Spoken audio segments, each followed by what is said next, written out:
Hello, Happy New Year, and welcome to the latest Blood Red podcast from Liverpool Echo. I'm Joe Rimmer, and I'm joined by three of my colleagues today, but I'm going to think of them as something as a support group today after yesterday's result. We'll start with you, Theo. Theo Squires, how are you? Happy New Year. Yes, my first day back on after Christmas and New Year today. I was hoping it'd be a bit more positive, so sure enough, Liverpool go and put in that performance against Brentford. But other than that, all things good considered. Yeah, and Sean Bradbury, how are you? Yeah, not bad. Really enjoyed the late Christmas gift from Wout against Leicester. But yeah, crashing back down to earth after last night. Yeah. And last but not Lynch, which doesn't really work, but I quite like the sound of that in my head. David Lynch, how are you? Yeah, you're right. It doesn't work. No, another poor start to 2023 for us all. I should have said that to Sean. Just it around. Yeah. How are you anyway? Yeah, would be better if Liverpool were playing any better, but yeah, can't complain too much. Cool. Well, I'll stick with you, Dave. Where to start yesterday? I've got a laundry list of things to go through, but I mean, was that the most difficult one of the season yet? Would you say? I would say no, purely because I think the defeats at the start of the season were probably much harder to take, in that they were slightly more unexpected when you're coming off the back of a season where you nearly win the quadruple. The thing is with the Brentford one, probably not that difficult, because I think everyone could see it coming. Even in recent wins, Liverpool have been very lucky, not played very well. Turned a lot of the games into sort of basketball games. And I tweeted after the Villa game actually. I often use this podcast as a way to, go against my detractors online. And I remember tweeting after the Villa game saying that, if Liverpool keep playing like that, they're going to pay for it. And I didn't think, and that Darwin Núñez's momentum had sort of been torpedoed by the break. And I think in every game since, I'd like to think that has been proven true. And I think, I think yesterday was again a little microcosm of that. You have chances missed up top, lack of control in midfield, and then finally this time the performance got the result it deserved, really. And Liverpool have been getting away with it since the restart, and no real sign of improvement, which is just extremely worrying, but not as I say, not as surprising as maybe earlier season defeats, because it's been like this for much of the campaign, really. Well, Theo, going to you, because I think this question is perfect for you, really. Dave mentioned there that it sort of felt like it was coming yesterday. And for me, Brentford felt a little bit like when Liverpool used to go to Bolton under Rafa Benitez. You sort of knew exactly what you were going to do, but each time you went there, you'd be hopeful that Liverpool's quality would shine through and they would put Bolton to bed, really. But it just didn't happen. Brentford played on set pieces, long throws, counter-attack, and that was probably the most worrying aspect, wasn't it, Theo, that lessons weren't learned?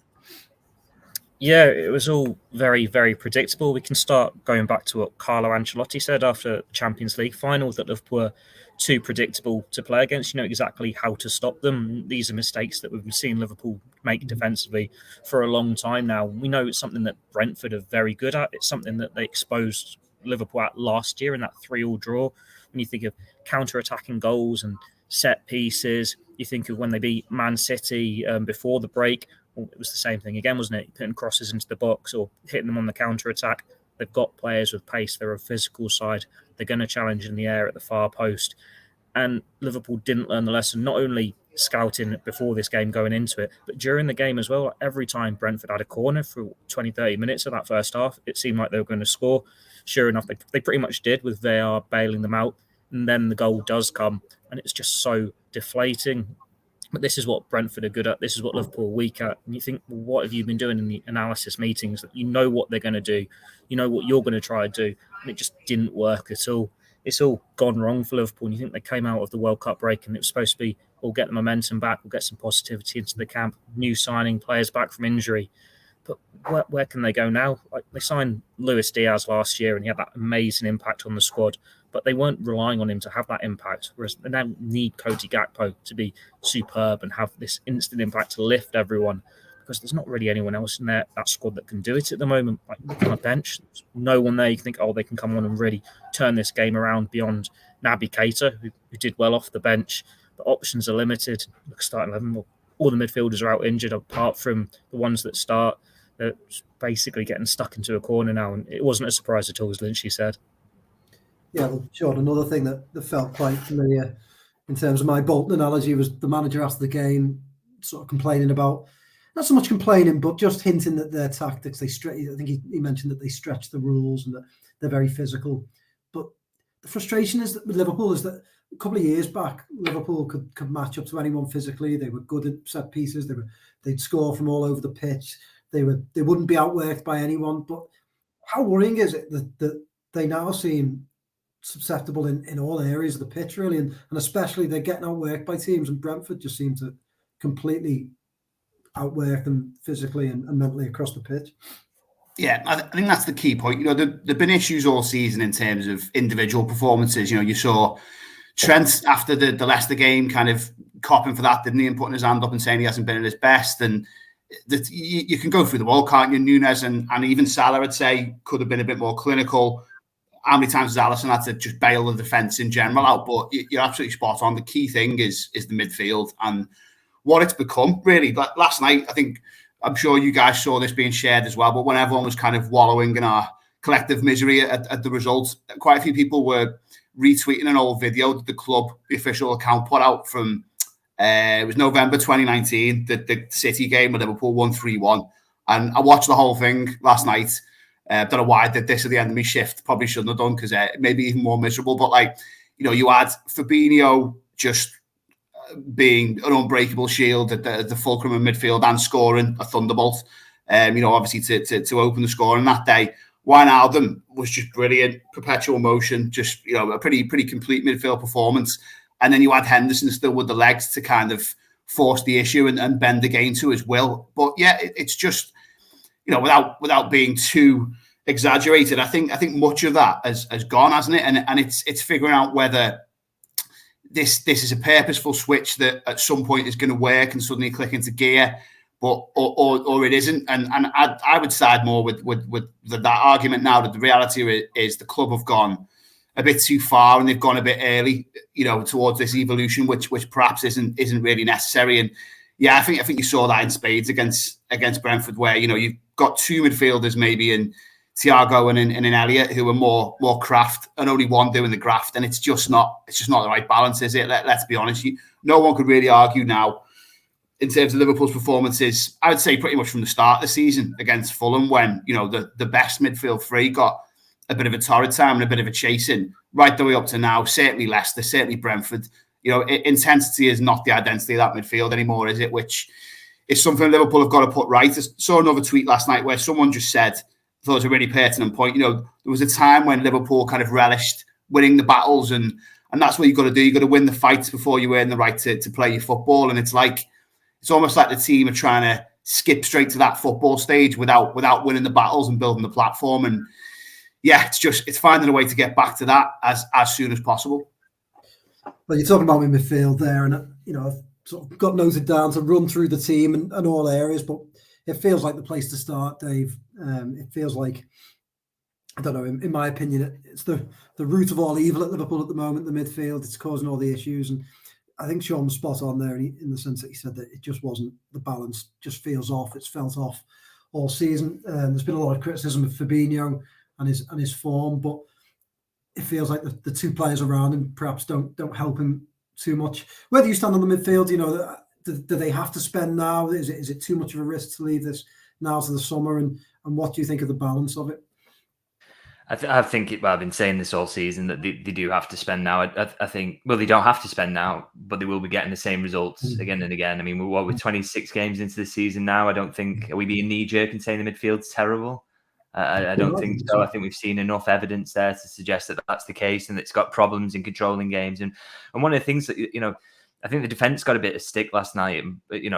Okay, not great around the Brentford set piece defending, but I think, sometimes you got to just cop for the fact that they're really good at them. That was one of the things Liverpool did really well, is they learned throughout Klopp's reign about how to deal with Burnley, for example. If you go to Turf Moor away, how to do it.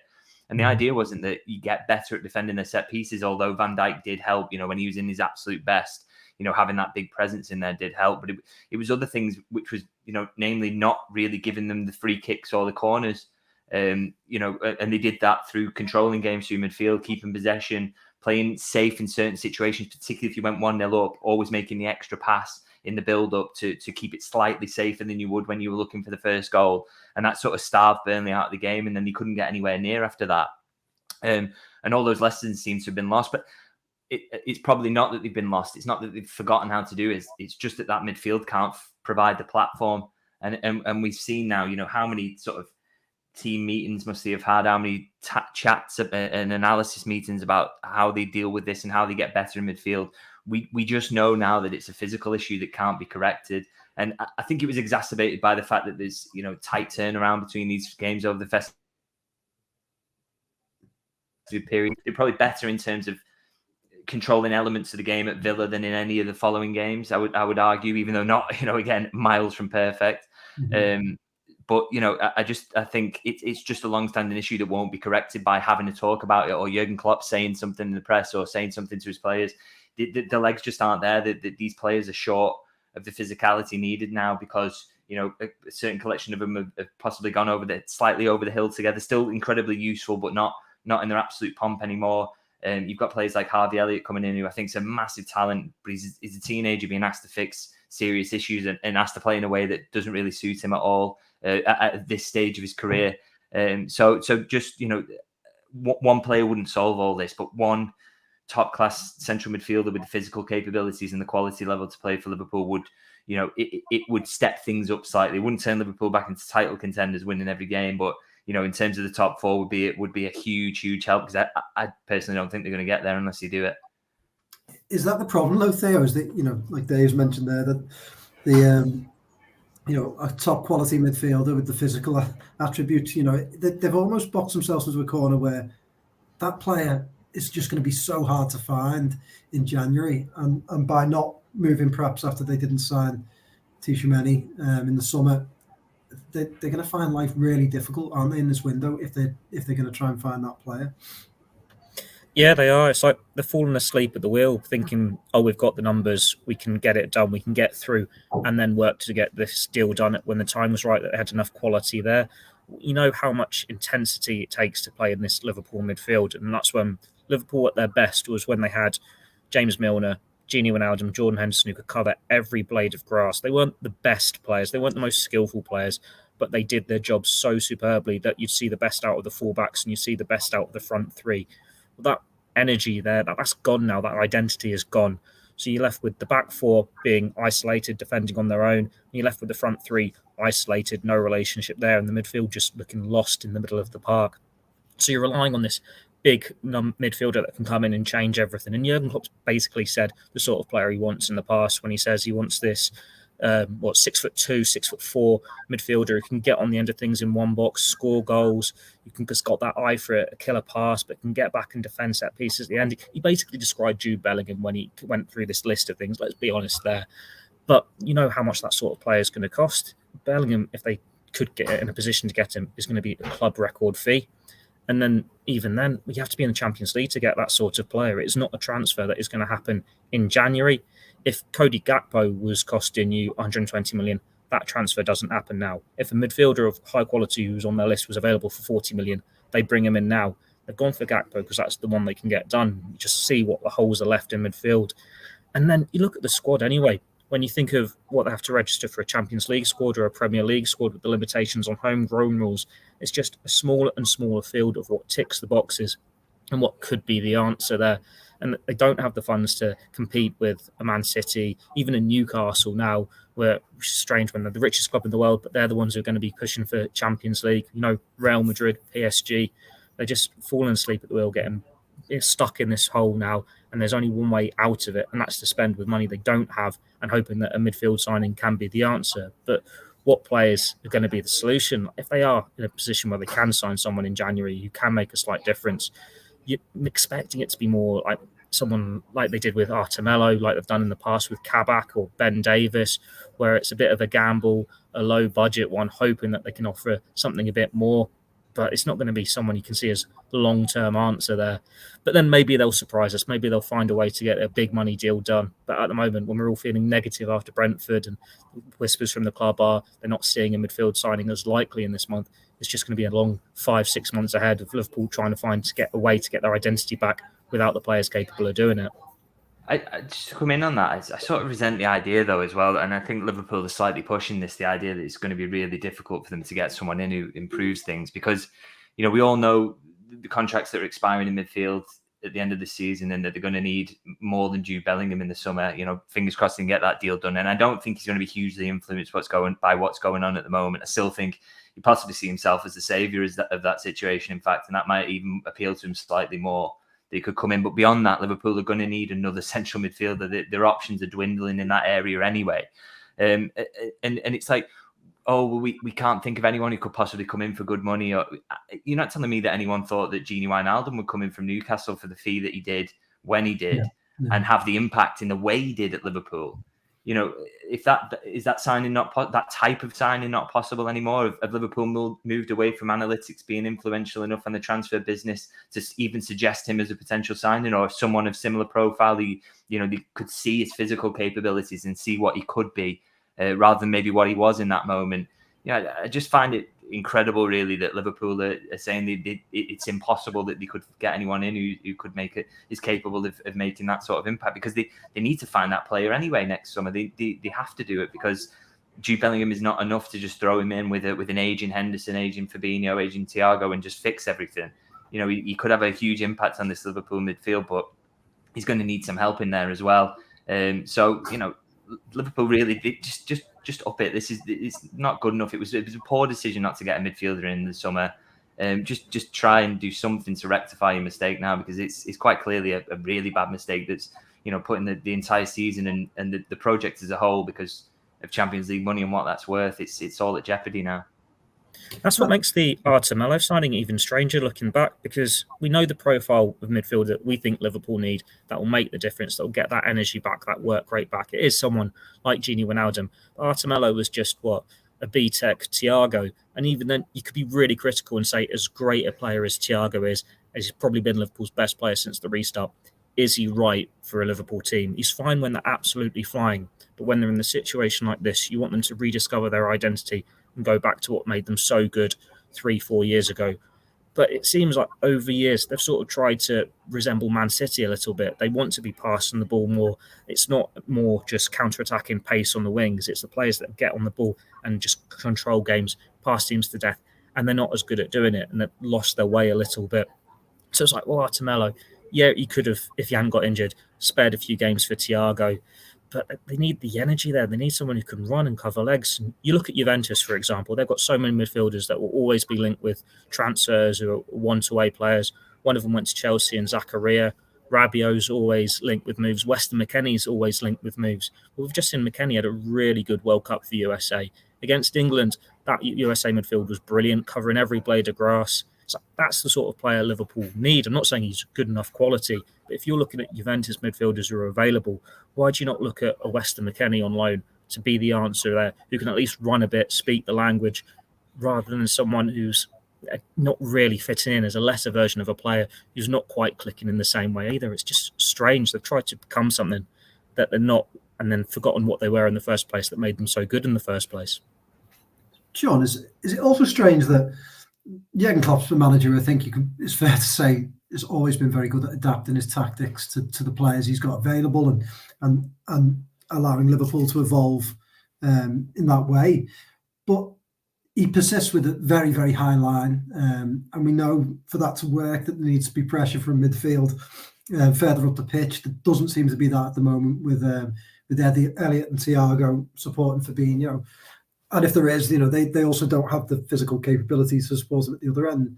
Is it, Jurgen Klopp said, didn't he, after they signed Gakpo, that he found it strange that they sign a player and people immediately ask who's next. But then by the same token, 6 months ago, he said the press were right and he was wrong to say that they didn't need a midfielder. So is it, if Klopp can't get the player he wants, is it slightly strange that he's not trying to adapt this team and cut his cloth accordingly in terms of his tactics? I think so. I mean, I think it boils down, though, to, especially if you're Liverpool or you're Man City, there's always a pressure, isn't there, to evolve and find new marginal gains, just find ways that keep other teams and specifically that main rival guessing. And as a result of that, I can kind of understand the impulse that Liverpool have had to, I was going to say take shortcuts, but I almost think it's try and fast forward the evolution of the midfield. But yeah, you're right. Fundamentally, they now have to accept that hasn't really worked. I think last season, the thing that I've been trying to wrestle with over the last kind of 24 hours is, well, they did almost win a quadruple last season. Thiago was, when available, very, very good. And, what is the difference between now and then? Is it, a precipitous drop off in the senior midfielders and that type of thing? But I think we're right to be talking about the midfield, and that's 90% of it. But there are certain other things that come into play as well. I think a midfield that has more of a, as Theo said, more of a Man City makeup, like the slightly more technical players who are looking to be on the ball and possess the ball rather than, press and win it back. If you've got that and you've got someone like Diaz or Jota, or perhaps even both of them pressing like mad in the forward line, then that really helps as well. And I think if those players had been fit for the majority of this season, Liverpool would have been a little bit better off than they are, certainly. But yeah, I take your point fundamentally about Klopp and tactics, and it's just the path that Liverpool have found themselves on has surrendered the essential elements that made Liverpool good when they won the title. I think that's just a fundamental truth. And Elliott's an interesting one. Just to go back to him, I totally agree with what Lynch said. I think there's a player there, but it's a question of how do you fit him in and when is the right time to do so. And I was looking last night at the minutes Liverpool's midfielders have played this season, and you just have to conclude that Harvey's been overexposed. I think he's played already more than 1,000 minutes in the league, and you're only talking half a dozen players in the squad who've played more than that. So that's an issue, and that, as Lynchy said, comes down to planning and not having enough bodies in the squad who are robust enough to match that or play even more minutes. And yeah, at this point now, I can kind of forgive a midfielder not coming in the summer. I can still see why they might have thought there was potential to get away with it, especially if all the forwards had stayed fit and been able to do what they were doing. Diaz, especially from January onwards last season, was a massive part of just wearing teams down. But, that's not been there, and that's exposed Liverpool. The one hope is that clearly Tchouaméni was a target over the summer. There's these noises now around Mateus Nunes, and, Paul Gorst written a piece today about long-standing interest there, and it doesn't sound like he's going to be an option. But he literally, if they signed him now, he couldn't play because of being registered for 2 other clubs. But that's the one thing I'm kind of pinning my hopes on, that clearly homework has been done on a variety of midfielders, beyond Bellingham, in the sense of having extra targets as well as him. That's what it looks like from, outside looking in. And we just got to hope that some level of compromise and some kind of deal can be thrashed out this month, because I agree with what the guys have said. I think the season ultimately rests on that now. Dave, I mean, there are promising elements to the team. I think it's all doom and gloom today because of the defeat, but there are certain aspects that you can grasp. But isn't the biggest worry for them this season is that if they do miss out on the top 4, there is so many different rivals who are sort of, let's say Newcastle get the top 4, then FFP wise they could spend a bit more. You could see them staying there, couldn't you? And then you've got Arsenal who look a force, Chelsea never stay away for long, Man United finally look like they've sorted themselves out. Tottenham, okay, they're a bit up and down, but they've certainly got the potential. The biggest worry, isn't it, for Liverpool, is that they miss out now, that getting back in could be hugely tough, couldn't it? Yeah, but I feel I don't want to go down that route. I mean, missing out on the Champions League is typically disastrous for Liverpool because, of the way the club is run and that every penny that goes in, largely goes out in terms of wages and transfer fees. You can, I know there's a conspiracy theory that that's not the case, but you can literally see in the public accounts that is the case. A lot of the money is getting funneled back into wages and transfer fees. So so Liverpool need that money. The one thing I would agree with is Arsenal and Newcastle getting in there would be particularly disastrous. Newcastle have got a load of money anyway, so the sooner they get there, and this season would be a bit of a surprise if they got there. It would be way ahead of schedule, really, you would say.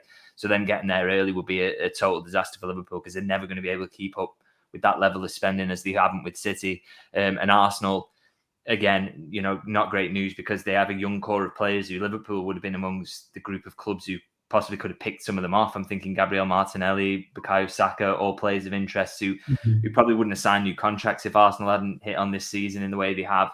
they look like dead certs to Champions League now. Maybe even have a crack at the title. So yeah, so not good. The thing I would say is that we always say if they get out of the Champions League now, they may never get back in, and then all of a sudden teams find ways of doing it. You would have said Arsenal wouldn't have had a chance of getting back in anytime soon up until this season kicked off, and then now they're suddenly in the running for the Premier League title. So there are ways back in there.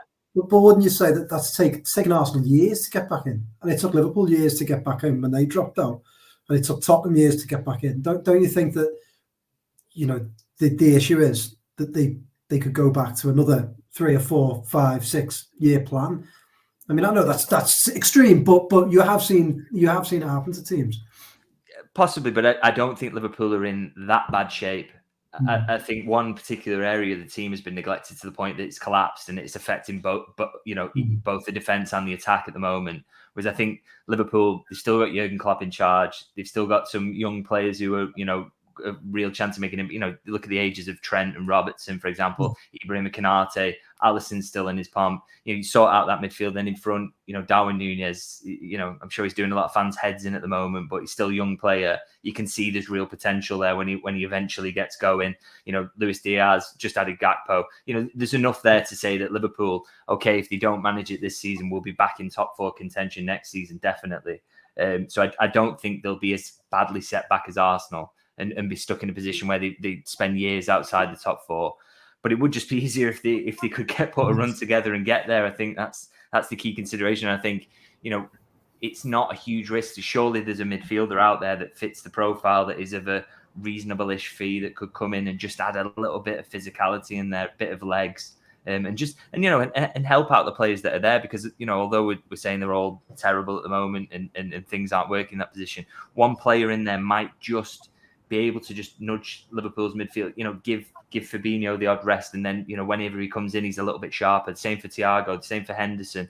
Can we get one game a week out of that trio at a really high level, and then all of a sudden you start to put a run together? Just someone who can help them do that and just get them at form that's good enough to get the Champions League. Because let's remember as well that it's not, Liverpool don't need to suddenly buy someone now or for the remainder of the season who's going to turn them into a 95-point team. They don't need to win 12 on the bounce from here. You win 5 on the bounce, and all of a sudden you're in charge of the top 4 race. That's all they really need to do is in chunks is do that. So it's just someone who can get them in that position, and and hopefully they can do that. And then we don't have to consider whether there's a long-term decline in place and whether they're going to be locked out the top 4 for 5 or 6 years. This is one where it feels like. It feels like a missed opportunity because we're so worked up on what's wrong with Liverpool. But if they were a bit better, you're thinking, well, this is a great year to win a title. Like Liverpool in recent years, they've missed out by a single point to Man City when they've been the best Liverpool side we've ever seen. You've been waiting for Everton to go and do you a favour and take points off Man City. And it's typical that the one year that they go and do it at the Etihad is the year where it's no bearing on Liverpool whatsoever. But you look at the league table. Newcastle 3rd, that looks really great, having a good season, but they've drawn so many games. Their squad isn't as good as their position suggests. Like they've still got some players there, like Chris Wood, who he's got no right to be playing Champions League football next year. And they've got a few players like this who they're going to outgrow pretty quickly if they get into Champions League this season and then go and spend big. And they'll stay there, you'd imagine, because they've got the money. It's not like the year Leicester won, where they're going to drop straight back down because their best players will just be picked off. You look at Chelsea, they're dropping like a rock. It's taken so long to adapt to life under Potter, but they've got so much money now back in as well. Like, aren't they just going to go and spend, 120, 130, whatever ridiculous fee it is on Enzo Fernandez, according to the reports at the moment? Tottenham, you're competing with them. Manchester United, these other sides that are in transition. But if Liverpool got their act together, top 4 had already been sewn up and they'd be competing with Man City. But then this is a year where Man City have already lost 2 games, drawn the 3 and miles off the pace at the top of the table. It's making the season look better for Arsenal's and Newcastle's. It's if only Liverpool had their act together. It's one where it is a big missed opportunity because they've fallen asleep at the wheel, because they've not got the midfielder in. Now you're hoping that you're not falling behind and other teams are taking advantage of it. But because all these other teams haven't got it quite right either, it could mean you get transfer window in the summer. You are in that stronger position. As Lynch said, it's not the be all and the end all, going to be the end of Liverpool as a force. But they have to get it right in the transfer market so they don't fall too far behind. Because as much as it's a missed opportunity for Liverpool at the moment, Arsenal and Newcastle are grabbing it with both hands. Isn't that the worry though, Sean? I mean, Theo and Dave have just both touched on it there, is that Liverpool have to get it right because their business model and the way they're set up, a bit like Arsenal who finally got it right, but it's taken them years to do it. They have to get it right every time they go for a transfer. And perhaps that explains why they're a little bit careful in the way that they do things, or very careful in the way that they do things. But, Liverpool, you have to go in the summer and they can't get those signings wrong. Whereas Newcastle, Chelsea, Man City, we've seen before, can buy players and get it wrong and just go again. Yeah, definitely. But two things on that. One, I think you're absolutely spot on what you say about the Champions League and how crucial that is to FSG. But the fact that it is, currently in jeopardy does make me think that'll, send the bat signal up a little bit. And regardless of what's happening with them potentially looking to sell or bring on some minority investment, we've already seen Gakpo come in kind of out the blue, and I do wonder if that could be the tipping point between thinking, right, well, should we push for this transfer now or wait till the summer? I think they might well do that. And yeah, just in terms of the other sides around in the league at the moment, it's like Arsenal, like you were saying, I think it's that they've got that fearlessness and youthful vigour, haven't they, at the moment, that they're not going anywhere in the top four. You've obviously got Man City, who are going to be there at the end of the season. Newcastle, you kind of wonder, is this the point where they start to wobble?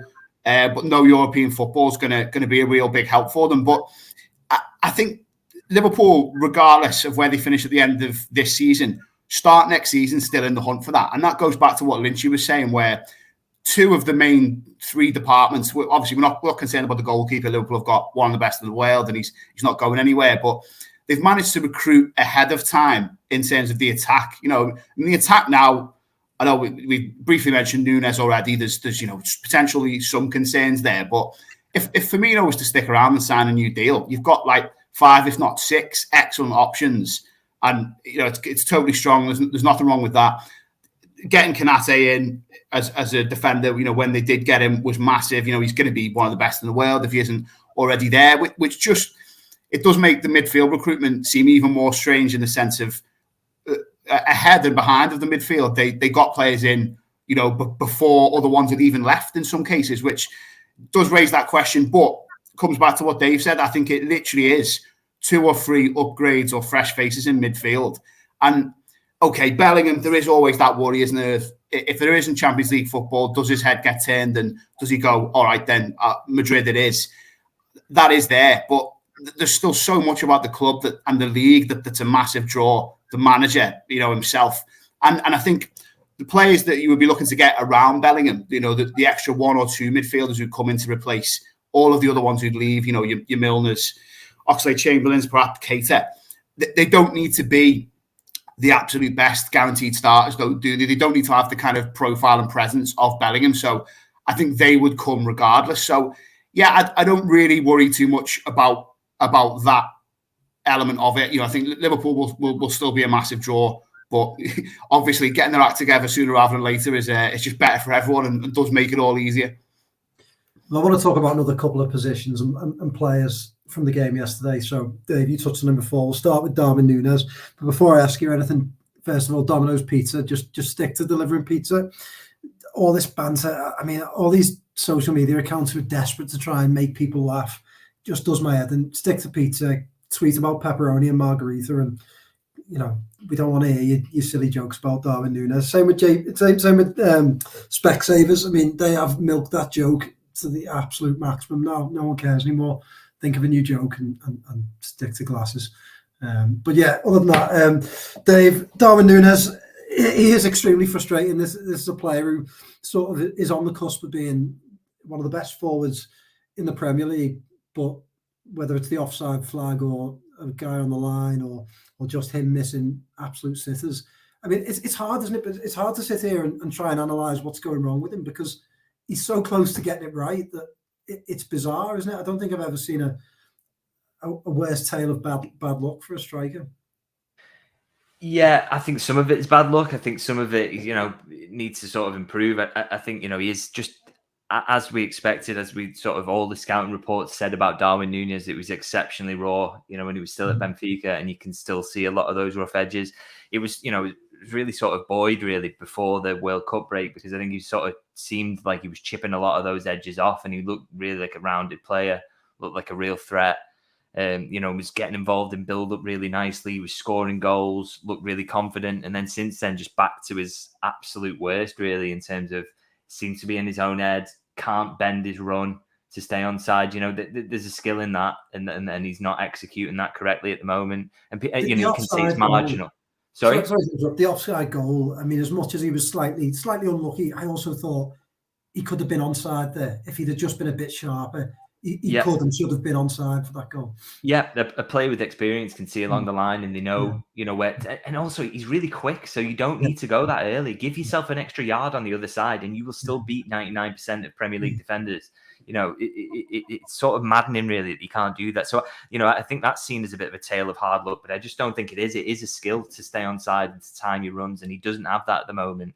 And then, obviously, his finishing when he gets in front of goal is appalling at times, really. So, there was one he really snatched at yesterday that he dragged wide, which is just a really shocking example of technique, I thought, for a sort of elite level centre forward.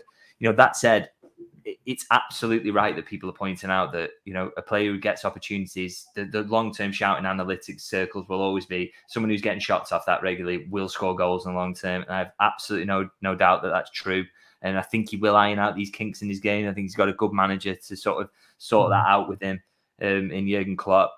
But, you have to say at the moment, the talk of him getting the man of the match at Aston Villa for me was a joke, personally. I just thought ridiculous. You can't spurn that many opportunities and get man of the match. And, I know he's causing trouble for defenders and things, but I think in this moment, he's costing Liverpool in terms of, the results they got away with, it saying about the poor performances at Villa and Leicester weren't punished. He was part of that in terms of, it would have just been a lot more convincing if he'd have put his chances away, and he just isn't doing that. He just doesn't look, you don't feel confident when he gets in one-on-one, which is, not great for a centre forward of his pedigree. So he just needs just a lot to work on there. But, thankfully that ability to get opportunities is a good starting point. And I do think in the long term, I think, if he can just get on a nice little run of confidence towards the end of the season, could be really influential in terms of turning Liverpool's season around, particularly as if they're just not going to control midfield, they're not going to bring someone in, and we are just going to see basketball games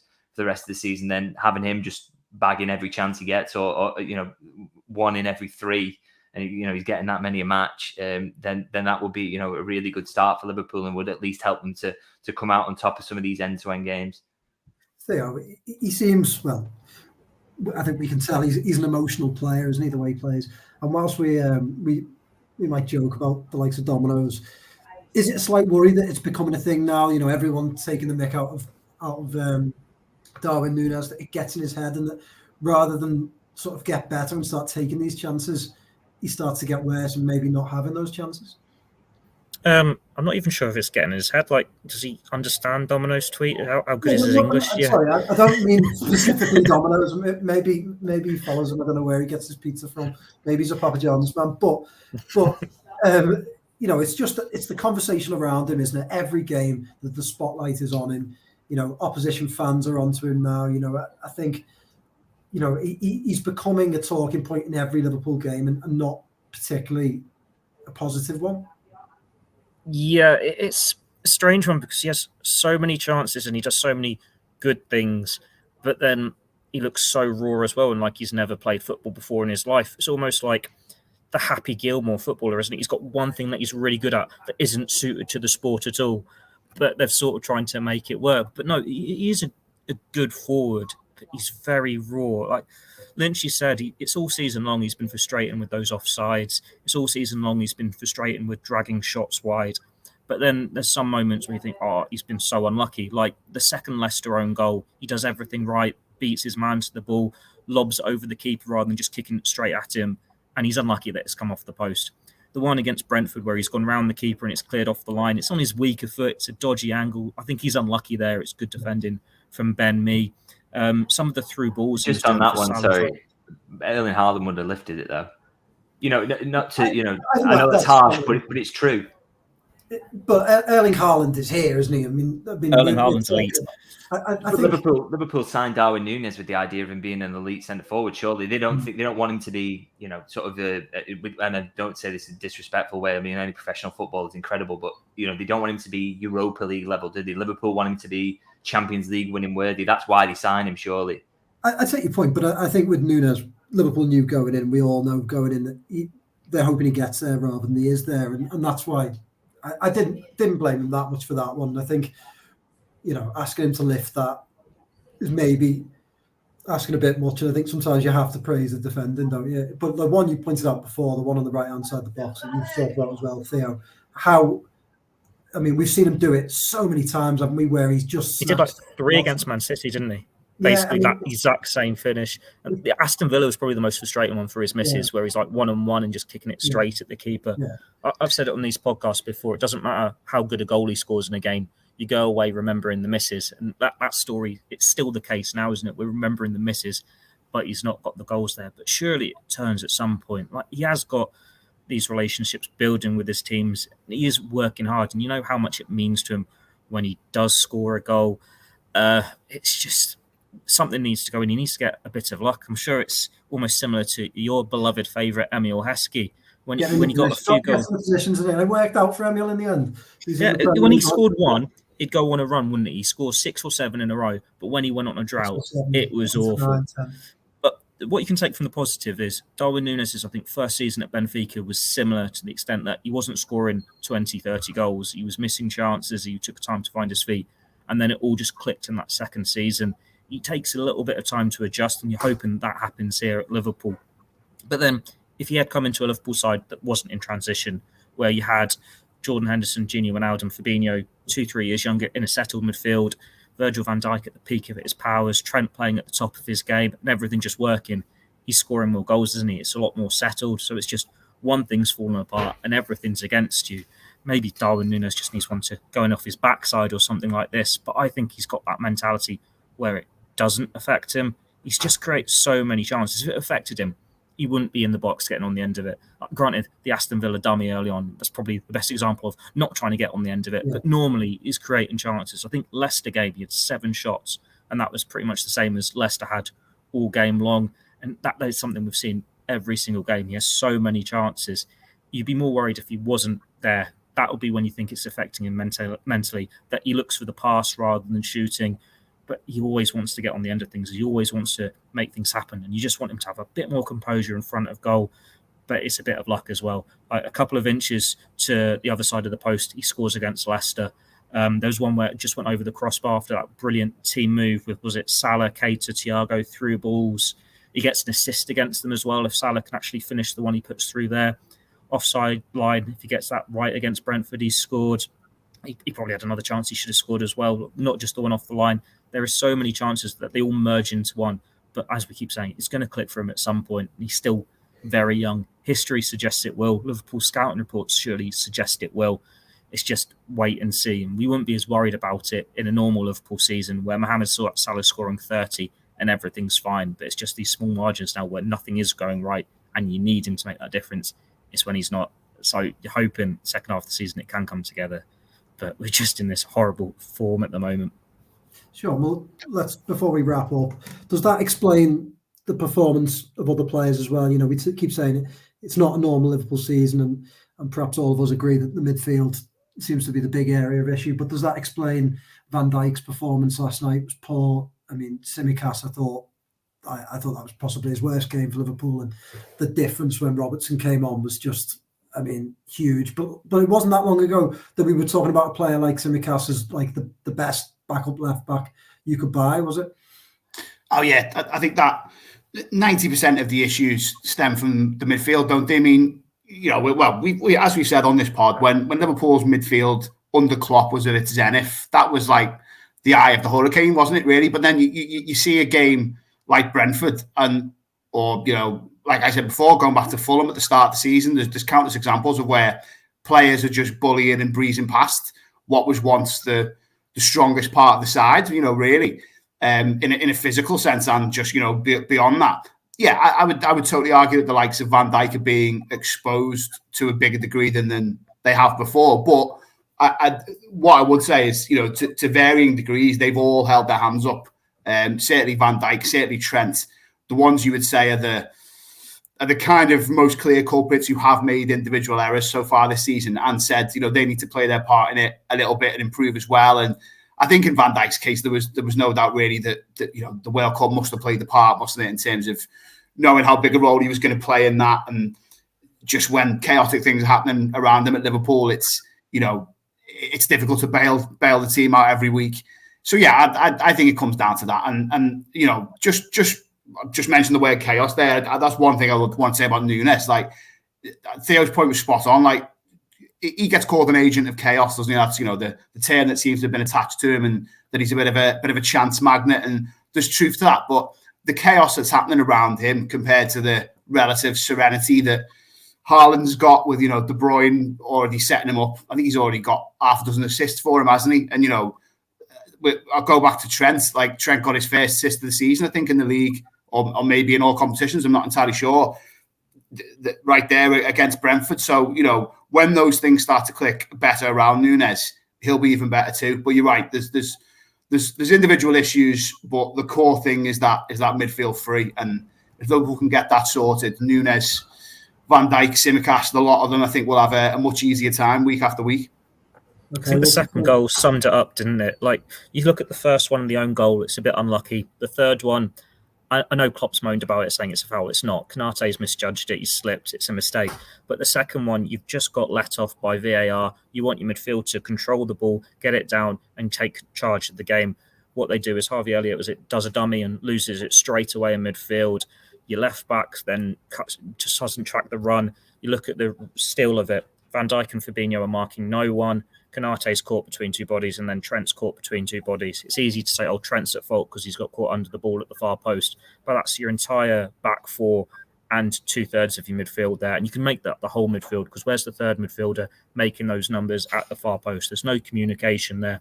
So individual errors have cost Liverpool this season. But when you concede a goal like that, and it's half your team all have made something to contribute it, that's where it's going wrong. And we've said that far too many times so far this season.